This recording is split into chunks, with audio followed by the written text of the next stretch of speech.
Vice president of India. जैसे article 52 talks about president of India, वैसे ही article 63 क्या कहता है, there shall be a vice president of India. Article 64 कहता है कि वाइस प्रेसिडेंट है वो एक्स ऑफिशियो चेयरमैन होते हैं राज्यसभा के। मतलब अगर कोई पर्सन वाइस प्रेसिडेंट बन रहा है तो ऑटोमेटिकली उसे एक और पोजीशन मिल जाती है कि वो चेयरमैन, राज्यसभा का चेयरमैन भी बन जाता है। अब आर्टिकल 65 क्या कहता है कि अगर प्रेसिडेंट के ऑफिस में कोई वैकेंसी है या प्रेसिडेंट एब्सेंट है तो वाइस प्रेसिडेंट प्रेसिडेंट की तरह काम करेंगे, एक्टिंग प्रेसिडेंट रहेंगे। अब अगर वाइस प्रेसिडेंट भी एब्सेंट है तो chief justice of India president की तरह एक्ट करेंगे और एक्टिंग प्रेसिडेंट की तरह काम करेंगे। अब आर्टिकल 66 क्या कहता है, वाइस प्रेसिडेंट के इलेक्शन के बारे में बात करता है और साथ साथ में क्वालिफिकेशंस के बारे में भी। अब अगर वाइस प्रेसिडेंट बनना है इंडिया का तो एक तो सिटीजनशिप चाहिए इंडिया की, और सेकेंड है 35 ईयर ऑफ एज चाहिए, और वो पर्सन के पास क्वालिफिकेशन होनी चाहिए राज्यसभा का मेंबर बनने की। अब राज्यसभा का मेंबर नहीं होना चाहिए, उसकी क्वालिफिकेशंस होनी चाहिए। अगर कोई एमपी मतलब लोकसभा या राज्यसभा का मेंबर बन जाता है वाइस प्रेसिडेंट तो उसको अपनी एमपी वाली पोजीशन छोड़नी पड़ेगी जब उसे वाइस प्रेसिडेंट के ऑफिस में एंटर करना है।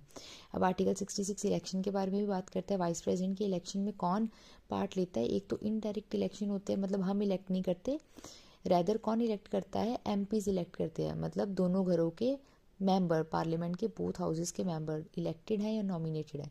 मतलब वाइस प्रेसिडेंट के इलेक्शन में लोकसभा और राज्यसभा के मेंबर वोट करते हैं। अब ओरिजिनली क्या होता था कि जॉइंट सीटिंग होती थी दोनों, जब भी वाइस प्रेसिडेंट का इलेक्शन है तो लोकसभा और राज्यसभा की जॉइंट सीटिंग से इलेक्शन करवाते थे, लेकिन फिर ये इसको हटा दिया गया 11th कॉन्स्टिट्यूशनल अमेंडमेंट 1961 से। अब आर्टिकल 67 किसके बारे में बात करता है, टर्म के बारे में। वाइस प्रेसिडेंट 5 सालों तक टर्म होती है वाइस प्रेसिडेंट की, और इसका 67 का एक क्लॉज बात करता है रेजिग्नेशन। अगर वाइस प्रेसिडेंट को रेजिग्नेशन देना है तो रिटर्न में देना पड़ेगा किसको, प्रेसिडेंट को। प्रेसिडेंट रेजिग्नेशन देते हैं वाइस प्रेसिडेंट को और वाइस प्रेसिडेंट देते हैं प्रेसिडेंट को।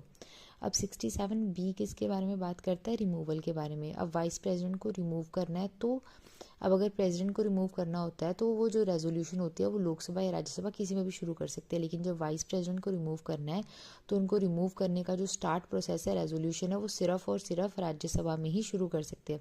अब शुरू करने से पहले भी 14 दिन का नोटिस देना पड़ेगा किसको, चेयरमैन को, राज्यसभा के चेयरमैन को, मतलब वाइस प्रेसिडेंट को ही नोटिस देना है। अब इनको रिमूव करने के लिए राज्यसभा से वो रेजोल्यूशन पास हो जाए अफेक्टिव मेजोरिटी से, फिर वो लोकसभा में जाएगा और लोकसभा को पास करना है सिंपल मेजोरिटी से, तो वाइस प्रेसिडेंट रिमूव हो जाएंगे। अफेक्टिव मेजोरिटी क्या होती है, सपोज राज्यसभा की 245 मेंबर्स हैं, अब 45 सीटें खाली हैं तो वेकेंट सीट को माइनस कर देना है और जितना नंबर आएगा उसका 50% प्लस 1, मतलब 200 का 50% प्लस 1, 101। अब जो वाइस प्रेसिडेंट है ओथ है उनकी, वो एडमिनिस्टर करते हैं खुद प्रेसिडेंट ऑफ